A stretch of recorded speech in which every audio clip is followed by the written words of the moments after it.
Bueno, yo me he tomado bastante a pecho el nombre de la ponencia, que es Experiencias, y he traído varias, así que creo que he sido bastante ambiciosa.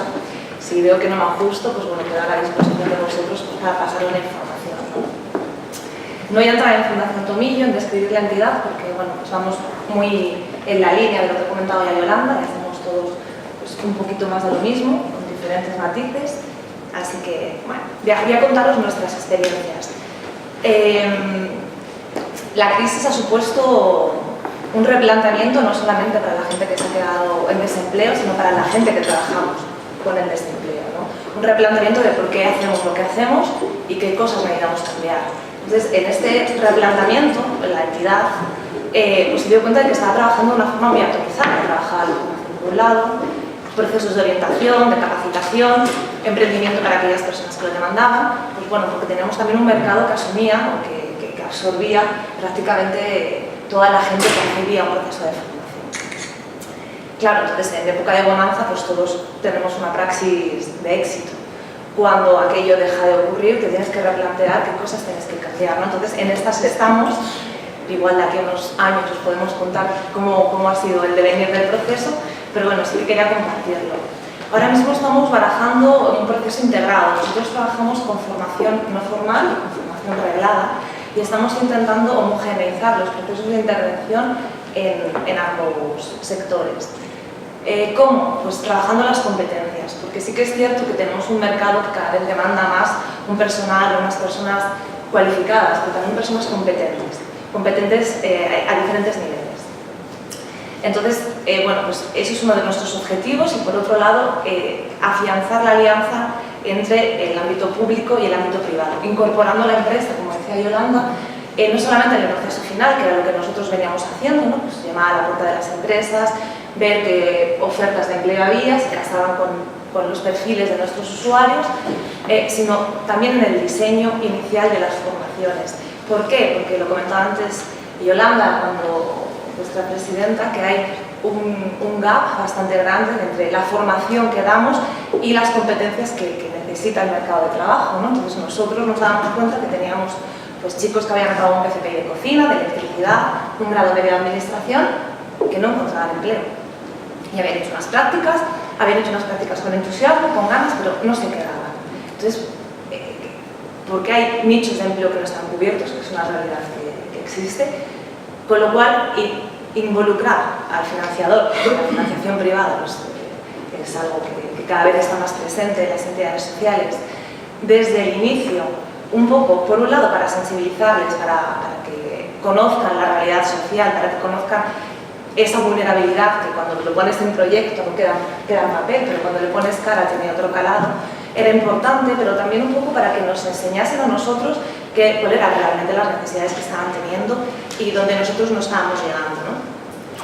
Ese proceso de definición compartida pues ha dado tanto en la formación reglada como en la no reglada a diferentes niveles, luego os lo enseño en ejemplos concretos, y también la incorporación del emprendimiento. Fundación Tomillo gestiona un vivero de empresas, no sé si conocéis más o menos, pero bueno, es como una incubadora, pues desde el diseño del plan de empresa hasta la puesta en marcha, la tutorización durante un año, etcétera, etcétera, pero un emprendimiento pues muy dedicado al autoempleo, como opción laboral.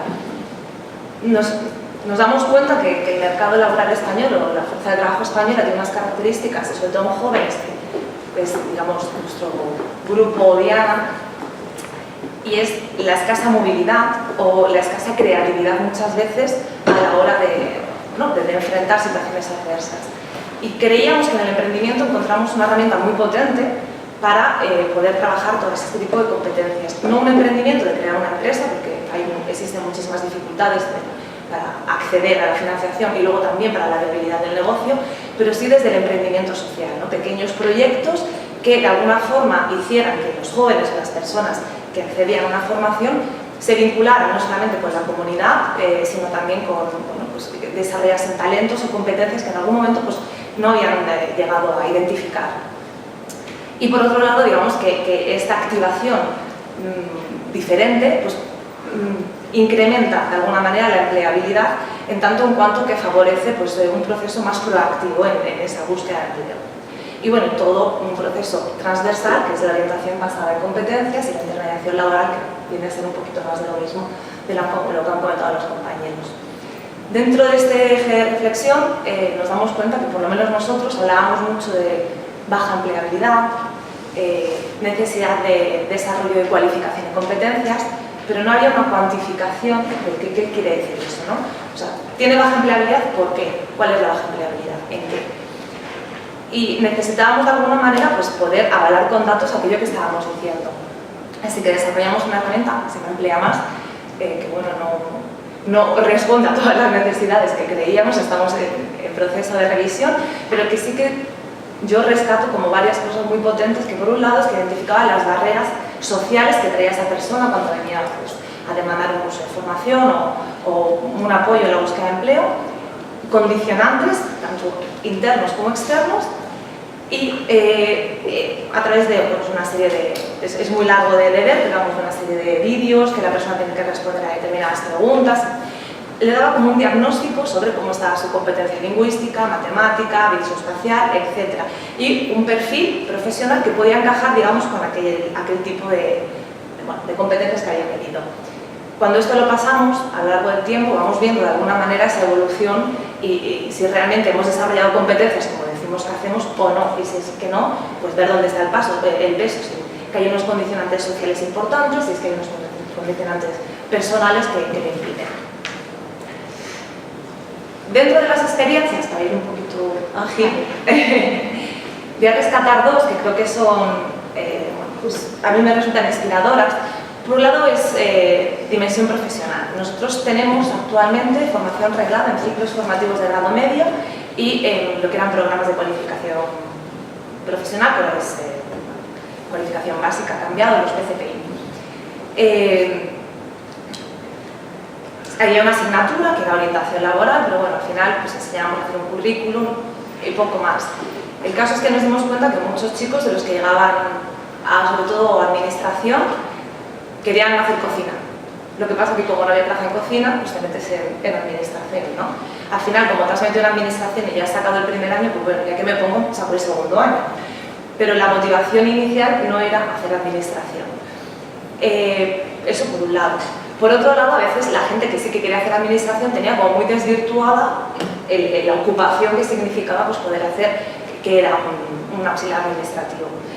Con lo cual, dimensión profesional es una asignatura transversal que damos, que no es, el Ministerio no la exige, pero nosotros dentro de nuestra formación reglada la ofrecemos, para que los chicos, digamos, desarrollen por un lado sus vocaciones, identifiquen, porque muchas veces no lo tienen claro, identifiquen sus vocaciones, que es aquello que me gusta, que es aquello que sé hacer. Estamos hablando de chavales que a lo mejor tienen de 17 a 19 años. Me gustaba mucho cocina, pero me metí aquí y de repente me di cuenta de que sí que puedo dar un salto y que, oye, que esto me interesa. Y traemos y nos ponemos en contacto con la empresa. No con empresas afines a su formación, pero sí a sus intereses vocacionales. Es decir, un chico que hace administración, pero que quería ser cocinero, bueno, pues tenemos un convenio con NH para que no son unas prácticas, pero sí pueden hacer un shadowing de un día, ver lo que hace un cocinero, qué no hace un cocinero, cuál es el trabajo cotidiano, pues son 12 horas a lo mejor, en el tren de lavado un montón de tiempo, son los Masterchef, y bueno, pues todo ese tipo de cuestiones, de alguna forma como que aterrizaba las expectativas del joven y le ponían en contacto con el mercado laboral desde un estadio muy previo. Por otro lado, una asignatura de emprendimiento social, eran proyectos pequeñitos que tenían que hacer en grupo, que tenían que mejorar de alguna manera pues, el barrio. Nosotros estamos ubicados en Orcasitas y os aseguro que hay múltiples opciones de mejora y entonces, bueno, pues ellos tenían que desde pintar unas canchas de baloncesto, etc. En ese proceso tenían pues, que identificar pues, la financiación que va a costar 60 euros el bote de pintura. ¿Cómo lo saco? ¿Con un mercadillo? ¿Cómo no? Aparte de trabajar competencias como puede ser el trabajo en equipo, la comunicación, de alguna forma ellos se convierten en actores reales y en actores protagonistas de su proceso formativo y es algo que a nosotros nos ha funcionado más a nivel de motivación que los talleres que veníamos dando de motivación, comunicación, que bueno, de alguna manera creemos que tenía menos calado y que se vea reflejado en esa herramienta que hemos podido pasar y testar desde el inicio del curso hasta la finalización. Por otro lado, tenemos, claro, la gente que está en formación reglada, en nuestro caso no es la mayoría, tenemos muchas personas en procesos de formación no reglada y aquí era más complicado, pues por lo que decía Yolanda, ¿no? poder hacer unas prácticas o poder vincular la formación no reglada con una experiencia vocacional que no será de mayor dificultad. Pero bueno, aún así sí que es cierto que con aquellas personas que hacen formación especializada que tenemos en cocina, restauración, informática y administración actualmente, tenemos contacto con empresas para que igual personas de la empresa, de sus intereses vocacionales, puedan venir un poco a hablar sobre el trabajo concreto y real, que muchas veces el docente, pues, por su trayectoria formativa, está un poco distanciado del mercado, y por otro lado que ellos puedan acceder a la empresa y puedan ver y conocer cuál es el trabajo cotidiano. Y luego convenios de experiencias vocacionales un poquito más largas, que tampoco vienen siendo los 2 o 3 días que me llegan a ser unas prácticas formativas. Bueno, en resumen, realmente lo que venimos trabajando como para nosotros una experiencia innovadora es trabajar la vocación desde el inicio, el descubrimiento de talentos, porque muchas veces en ese reciclaje pues perdemos de vista, pues bueno, vamos siempre a los yacimientos de empleo, es importante tener en cuenta que es lo que el mercado demanda, pero también lo que podemos ofrecer, y en ese desarrollo competencial, no solamente profesional, sino personal, es donde yo creo que debemos encontrar un poco pues, la vinculación, ¿no? Porque el valor también emocional del trabajo es importante. Y bueno, es algo que llevamos trabajando un año, yo espero que podamos dar los resultados de aquí a un par de ellos.